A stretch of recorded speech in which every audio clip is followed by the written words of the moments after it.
Film ini menceritakan cinta segitiga antara David, Laras, dan Dila. Mereka merupakan siswa dan siswi yang berprestasi di sekolahnya.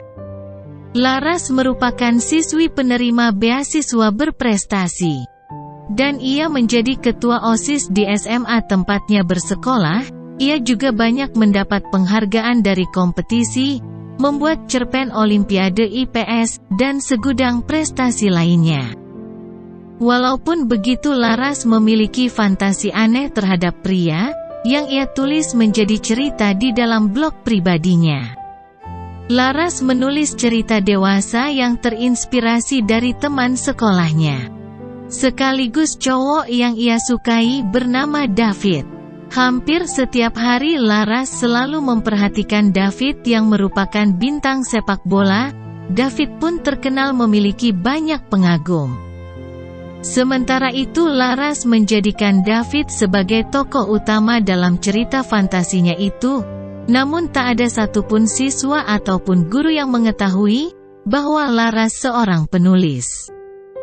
Sedangkan Dila, siswi yang selalu menjadi bahan gosip di sekolah, ia dikenal sebagai cewek yang suka pamer tubuh di media sosial. Suatu hari Laras membuka ruang komputer di sekolah yang merupakan tanggung jawabnya.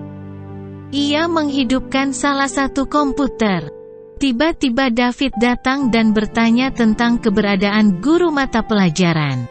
Sebenarnya Laras sangat senang bertemu dan berbicara dengan David, walau hanya sebentar. Laras berusaha berbicara acuh tak acuh, tanpa disengaja ia menyenggol tangan David yang sedang memegang botol minuman, sehingga baju seragam David pun basah.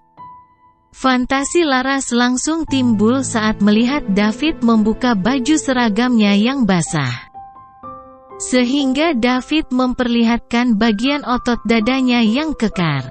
David segera pergi ke toilet untuk mengeringkan pakaiannya, namun tiba-tiba Dila masuk ke dalam toilet cowok.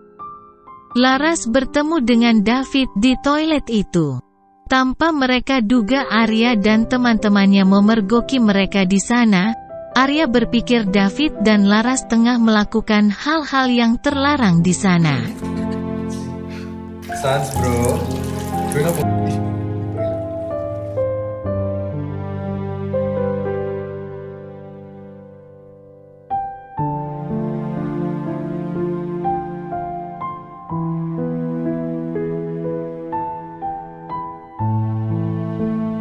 Beberapa hari kemudian terjadi kegemparan di sekolah. Blog fantasi milik Laras bocor ke seluruh penjuru sekolah. Laras yang saat itu berada di koridor sekolah mengetahui bahwa cerita dalam blognya tersebar. Laras sangat penasaran siapakah yang menyebarkan ceritanya. Tapi lo udah baca yang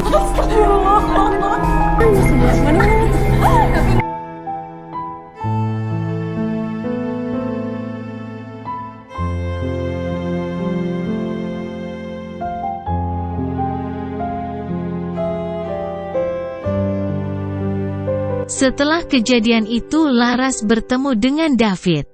Sebenarnya David curiga jika pemilik blog fantasi tersebut adalah Laras. Ia pun mendesak Laras untuk mengakuinya. Laras yang terus-menerus dipojokkan, akhirnya mengaku. Ia pun memohon kepada David untuk tidak membocorkannya kepada siapapun. Ia berjanji akan melakukan apapun yang David inginkan. David yang mengetahui hal itu memanfaatkan Laras untuk bisa mendekati Dila, karena David tahu jika Laras dan Dila pernah bersahabat. Tapi tanpa David ketahui sebenarnya Dila dan Laras sudah tak begitu dekat, karena kesalahpahaman.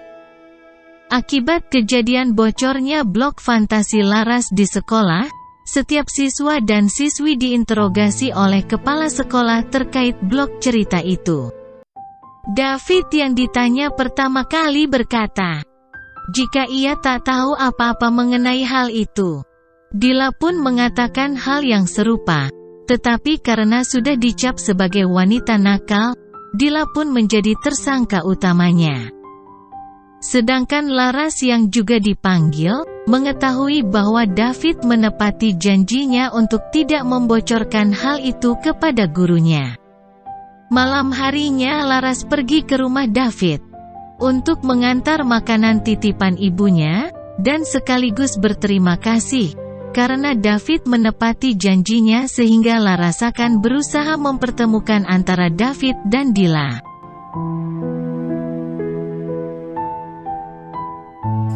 Katanya pengen dideketin sama Dila.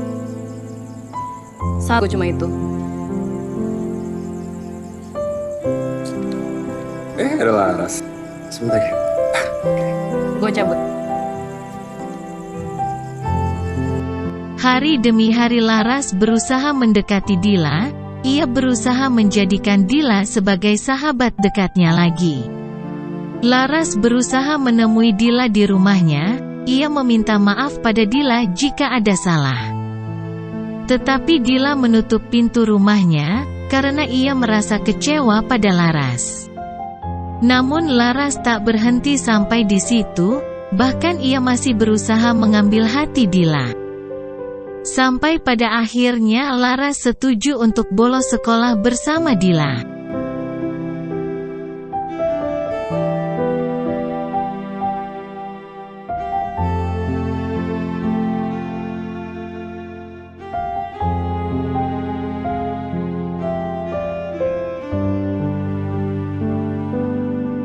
Di jalan hujan turun membasahi baju mereka, sehingga mereka berhenti di kolong jembatan untuk membeli makanan yang ada di sana.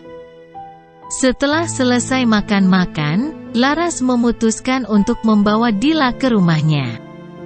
Ibu Laras yang mengetahui kedatangan Dila bersama anaknya sangat senang. Karena sudah lama Dila tidak berkunjung ke rumahnya. Di saat mereka berdua di kamar, Dila mengungkapkan mengapa ia menjauhi Laras, bukan karena kesibukan Laras menjadi ketua OSIS. Tapi karena Laras tak membelanya saat seluruh sekolah membulinya sebagai wanita murahan. Waktu pun berlalu, Laras masih berjuang untuk mendekatkan David dengan Dila saat belajar kelompok. Dan pergi bersama ke akuarium. Walaupun begitu, hati Laras merasa tidak nyaman melihat kedekatan David dengan Dila, karena ia juga menyukai David. Disinilah terlihat Dila dan Laras bersaing mendapatkan perhatian dari David. Saat David bersama Laras, Dila merasa kecewa, begitu juga sebaliknya.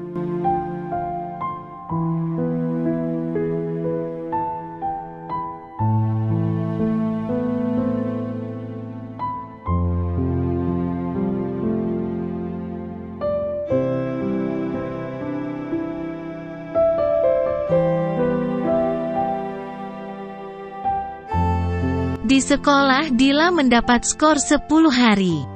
Dikarenakan ia dituduh sebagai pemilik blog fantasi itu, sehingga Dila merasa terabaikan, hingga ibunya menyalahkannya. What's going on with? Why can't you just stay? Ask yourself. Yes. Yes.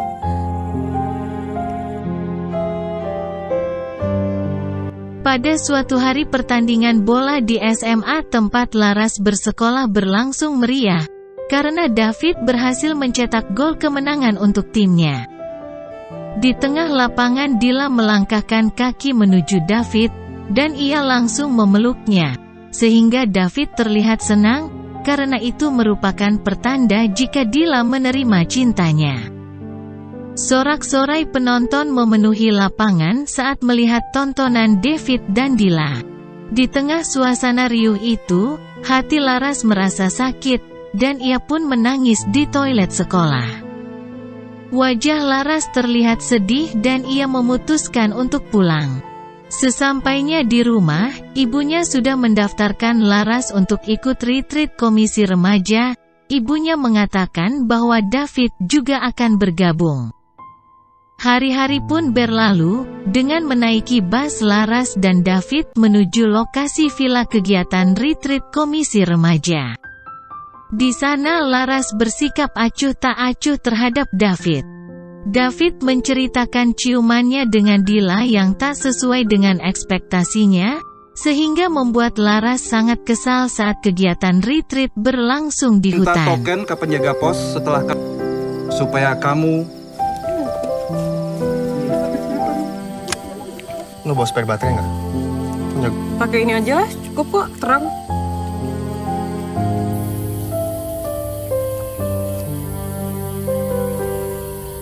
Apaan sih? Malam harinya di tengah perjalanan David terlihat sangat ketakutan. Tanpa disadari oleh Laras, David telah berhenti, dan terduduk di dekat pohon dalam keadaan terbatuk-batuk dengan nafas tersengal.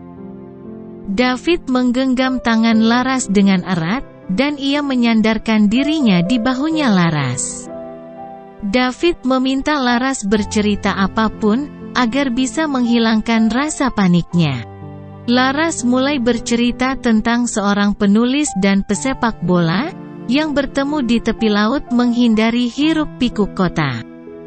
David mulai berusaha membayangkan seperti apa cerita Laras. Dan David terhanyut dalam cerita itu, sehingga ia pun akhirnya bisa tenang, dan mengatur nafasnya kembali. Laras mengakhiri ceritanya, dengan kisah pesepak bola itu yang tak bisa bersatu.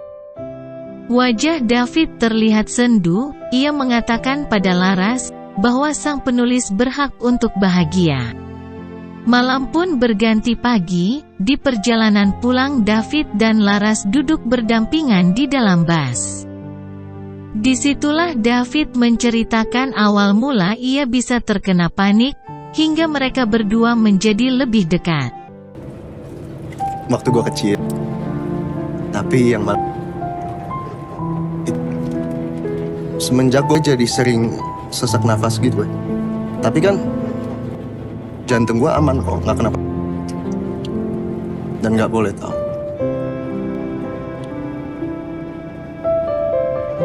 Sepulang dari kegiatan retreat, David pergi menemui Dila di rumahnya. David mengungkapkan isi hatinya yang sudah tak tertarik lagi pada Dila.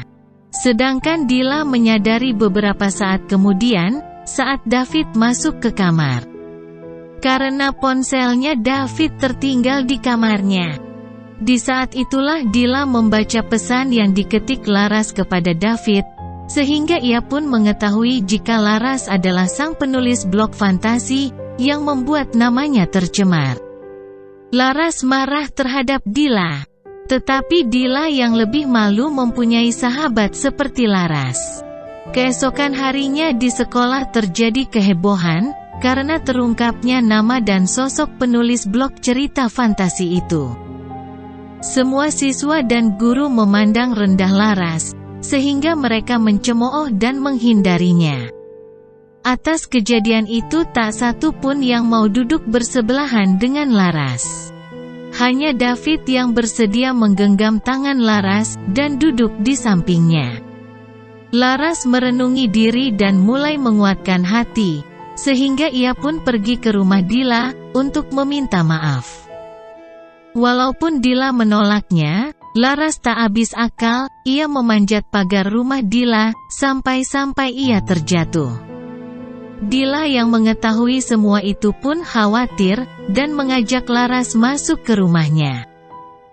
Dila yang tak tega melihat Laras, ia mengobati luka lecet di lututnya. Walaupun begitu sebenarnya Dila masih merasa kesal. Laras meminta Dila untuk mengantarkannya pulang. Laras dan Dila mengeluarkan perasaan yang mengganjal di hatinya, sehingga mereka menangis bersama. Betapa sakitnya gue setiap hari. Malah. Deep down I've always known. Lo bukan freak. Gue takut kehilangan lo lah. Kasih banget.